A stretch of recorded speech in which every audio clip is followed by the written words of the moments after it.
તો સુરતમાં ડુમસ રોડ ખાતે આવેલા કેસરિયા એસી ડોમમાં પોલીસ પરિવાર માટે એક પ્રી નવરાત્રીનું આયોજન કરવામાં આવ્યું હતું, જેમાં ગુજરાતી સિંગર ઐશ્વર્યા મજમુદારે પોલીસ પરિવાર સહિતના ખેલૈયાઓને ગરબાના તાલે ઝુમાવ્યા હતા। સુરત પોલીસ કમિશનરે પત્ની સાથે ગરબા કર્યા હતા, જ્યારે મહિલા ડીસીપી સહિતનાએ પણ ગરબે ઘૂમ્યા હતા।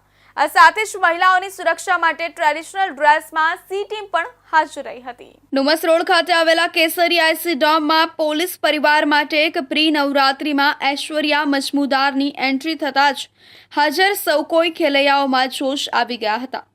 પોલીસ પરિવાર માટે યોજાયેલી આ પ્રી નવરાત્રીમાં મોટી સંખ્યામાં police constable, PI, ACP, DCP, JCP અને પોલીસ કમિશનર પણ પરિવાર સાથે હાજર રહ્યા હતા અને ગરબા પણ કર્યા હતા। મહિલા અધિકારીઓ જે સતત પોલીસ યુનિફોર્મમાં જોવા મળે છે, તેઓ ટ્રેડિશનલ ડ્રેસમાં જોવા મળ્યા હતા। પોલીસ વિભાગની મહિલા અધિકારીઓ DCP Bhaktiba Dabhi, DCP Kakan Desai, Surat police કમિશનરના પત્ની અને મહિલા પીઆઈ સહિતનાએ ઐશ્વર્યા મજમુદારના ગરબાના સૂરે રમઝટ બોલાવી હતી। આ સાથે મહિલાઓની સુરક્ષા માટે ટ્રેડિશનલ ડ્રેસમાં સી ટીમ પણ હાજર રહી હતી।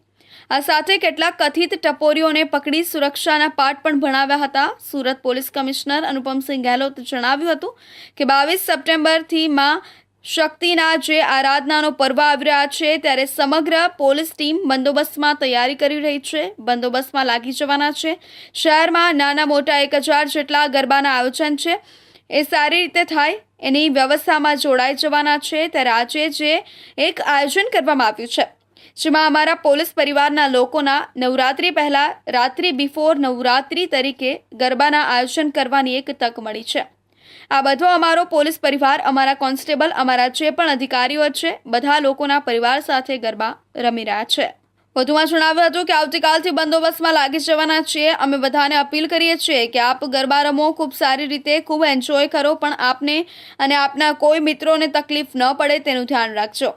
ખાસ કરીને જ્યારે આપ ગરબા પૂરા થઈ જાય અને ઘરે જાઓ છો તો ગાડી બહુ ઝડપથી નહીં ચલાવતા, ધીમે ધીમે ઘરે જજો। આપ સુરક્ષિત રહો, સેફ રહો અને પોલીસને સહકાર આપતા રહો એવી બધાને વિનંતી કરીએ છીએ।